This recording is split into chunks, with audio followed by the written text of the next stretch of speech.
आदाब। News update eight 4 PM में आप सभी का इस्तकबाल है। मैं हूं जिलानी। पहले अहम खबर से शुरुआत। आपको बता दें कि जिला रामबन में रामसुबा निहाल सेक्टर इलाके में भारी ट्रैफिक जाम लगा हुआ है। जम्मू श्रीनगर नेशनल हाईवे पर इस सूरत हाल से मुसाफिर मुश्किल में पड़ गए हैं। पब्लिक ट्रांसपोर्ट के ड्राइवर और सयाहों को यहां मुश्किलें झेलनी पड़ रही है। कौमी शाहराह पर ट्रैफिक निजाम में बदइंतजामी पर लोग सवाल उठा रहे हैं। तो जिला रामबन है जहां पर रामसुबा निहाल सेक्टर इलाके में आपको बता दें, तस्वीरों में आप देख सकते हैं कि ट्रैफिक जाम लगा हुआ है और जम्मू श्रीनगर जो नेशनल हाईवे है उस पर सूरत हाल से मुसाफिर तो परेशान हैं ही, साथ में पब्लिक ट्रांसपोर्ट के ड्राइवर और सयाहों को यहां पर सबसे ज्यादा मुश्किलें झेलनी पड़ रही है।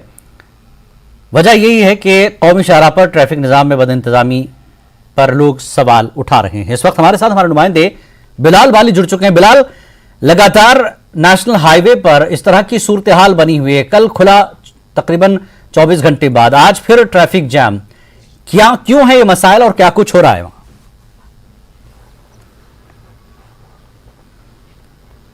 देखिए जिलानी, जम्मू से नेशनल हाईवे इस वक्त सफ़र करने वालों के लिए एक वबाल जान बना हुआ है। यहाँ पर जम्मू से नेशनल हाईवे पर बहुत सारे एस्पेक्ट्स हैं जिसकी वजह से ट्रैफिक जैम के लगने का सिलसिला जो है वो न रुकने का सिलसिला जो है वो जारी है।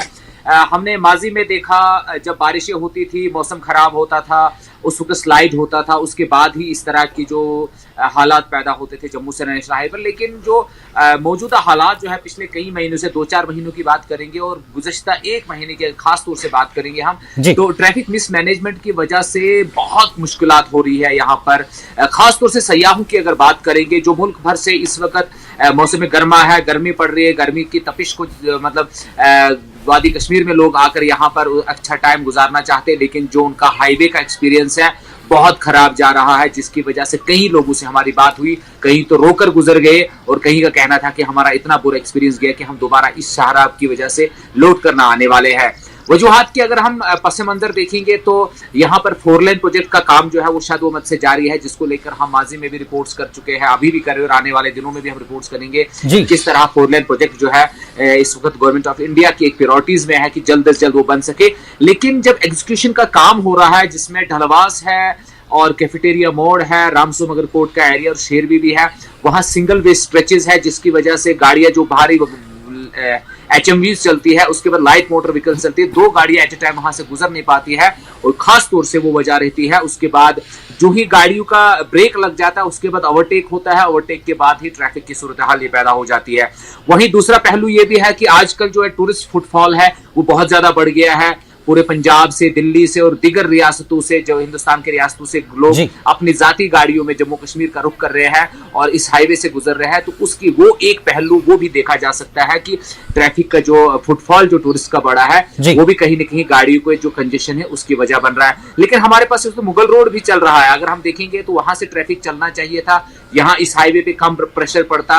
डिफेंस के एतबार से भी, स्ट्रेटेजिक एतबार से भी ये हाईवे जो है बहुत अहमियत का हामिल है, सिक्योरिटी फोर्सेस की गाड़ियां भी चलती है इसी शाहराह पर, तो बहुत सारे एस्पेक्ट्स है। लेकिन ये देखना जो है ये ट्रैफिक पुलिस की जिम्मेदारी है, डिस्ट्रिक्ट एडमिनिस्ट्रेशन की जिम्मेदारी, खास तौर से जम्मू कश्मीर इंतजामिया की जिम्मेदारी है कि वो हैसल फ्री ट्रैफिक जो है वो उसको पॉसिबल बनाए जम्मू से नेशनल हाईवे पर, ताकि कोई जो पब्लिक ट्रांसपोर्ट से वाबस्ता लोग हो, लोकल लोग हो, एम्बुलेंसेज हो, सैयाह हो, कोई भी जो सफर करना चाहते हैं इस तरह की उनको बुरे हाल से गुजरना ना पड़े। मौसम गर्मा है, गर्मियां होती है, बच्चे जो है बिलक बिलक के हमने बच्चे रोते हुए देखे जिन्हें वक्त पे बिस्किट और दूध नहीं मिल पाया। वही बुजुर्ग हमसे उनसे बात हुई, उनको पीने का पानी नहीं मिला और कहीं एम्बुलेंसेज ऐसी थी जिनमें मरीज जो है वो वक्त पे जो है अस्पतालों में नहीं पहुंच पाते और कहीं मरतबा ऐसा भी हुआ है कि वो लोग जो है वो दम तोड़ बैठे हैं अस्पताल से पहले। और ऐसी रिपोर्ट्स भी हमने माजी में की है कि जो हामिला ख्वातीन ने बच्चों को जो है ट्रैफिक जैम में एम्बुलेंस में ही जन्म दे दिया है। तो ये तमाम तर सूरत हाल है, पिछले 5-6 साल से लगातार हम रिपोर्टिंग कर रहे हैं,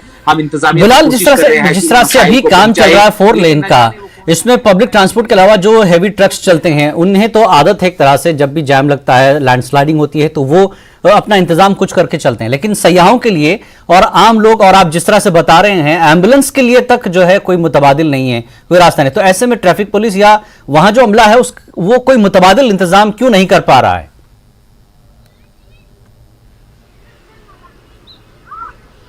देखिए जिलानी यहाँ पर मुतबादिल इंतजाम करने का कोई सवाल ही नहीं पैदा होता, क्योंकि हाईवे जो है पहाड़ों को काट कर बनाया गया है जो माजी में। इसके अलावा कोई बैकअप हमारे पास नहीं है कि इस रास्ते को काट के हम दूसरा रास्ता जोड़ सके।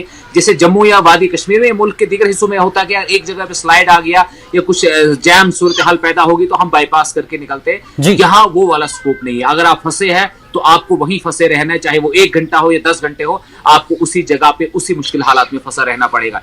जो आपने जिक्र किया कि हैवी मोटर व्हीकल्स जो होते हैं, गाड़ियां होती हैं, उनके साथ अपना इंतजाम होता है, लेकिन सैयाह जो है वो पहली बार आए, उन्हें इस तरह का एक्सपीरियंस जो उन्हें पहली बार होता है, तो उनके लिए मुश्किलात तो होगी। यकीनी तौर से जो ट्रांसपोर्टर है जो कई कई दिन चलते हैं, जिसको महीने में जो ट्रक वाला है 4 फेरे लगने चाहिए थे, वो 2 फेरों तक महदूद हो जाता है। 2 फेरों की वजह से उसको जो किराया कम मिलता है, किराए के बाद जब महीने के बाद उसको किस्त देनी होती है लो बैंक को, वो उसको वहां पे मार पड़ती है। ड्राइवर की तनख्वाह है, गाड़ी की मेंटेनेंस है, तो उस सेक्टर को भी बहुत नुकसान पहुंच रहा है। और कहीं ड्राइवरों से हमारी जब बात हुई, ट्रांसपोर्टर से बात हुई, उन्होंने कहा कि वादी कश्मीर जो महंगाई की वजह है, उसमें जितना भी हिंदुस्तान भर से जितना भी मटेरियल आता है उसको पहुंचने में जब देर होती है, जब हमारी डिमांड ज्यादा होती है और हमारा जो यहाँ पर सामान आने का सिलसिला वो कम हो जाता है, उसकी वजह से महंगाई होती है। दूसरा, जब सैयाह होता है, जब वो फंसता है, वो जो परेशान हाल होता है, वो एक अच्छे ख्वाब बुनकर आता है कि मैं वादी कश्मीर जाऊंगा, वहां वादियों में घूमूंगा, अपना क्वालिटी टाइम स्पेंड करूंगा। बहुत सारे बिजनेसमैन होते हैं जो बिजनेस छोड़ के यहाँ पर आते हैं, लेकिन जब उन्हें शाहरा पर 10-10 घंटे 5-5 घंटे रोका जाता है या फंस जाते हैं, तो वो तौबा खैर करके यहाँ से वापस। बिलाल, आखिरी सवाल ये जानना चाहेंगे कि इशारा का काम कब तक चलेगा और कब खत्म होगा? ये मसला कब खत्म होगा, कितना वक्त लगेगा? मुख्तसर। देखिए जिलानी जम्मू से नेशनल हाईवे का रामबन बानीहाल स्ट्रेच है, ये न खत्म होने वाला प्रोजेक्ट हमें दिख रहा है। जो पहली डेडलाइन थी जब 2015 में काम शुरू हुआ, 2019 पहली डेडलाइन थी जी। 2019 के बाद इसको 2020 कर दिया गया कि हमें काम में परेशानियां आ रही है। फिर 21 हुआ, 22 हुआ, 23 हुआ, लेकिन अब 26 की नेक्स्ट डेडलाइन है कि जम्मू से नेशनल हाईवे का रामबन बानीहाल स्ट्रेच 2026 में कंप्लीट होगा। लेकिन ये अगर उस वक्त भी कंप्लीट होगा, ये कहना कबल वक्त होगा, और ऐसे आसार जो है जमीनी सतह पर, यानी ये मसाइल वक्फे से लोगों को झेलना ही पड़ेगा जब तक ये काम पूरी तरह से मुकम्मल नहीं होता। बहुत बहुत शुक्रिया बिलाल इस पूरी जानकारी के लिए, बहुत बहुत शुक्रिया आपका इस पूरी जानकारी के। बिलाल, ट्रांसपोर्टर्स के अलावा सयाहों को भी बड़ी मुश्किलें झेलनी पड़ रही, जैसा कि बिलाल ने कहा कि ना खत्म होने वाला सिलसिला है। जब तक ये काम पूरी तरह से मुकम्मल नहीं होगा, यात्रियों के लिए मसला है।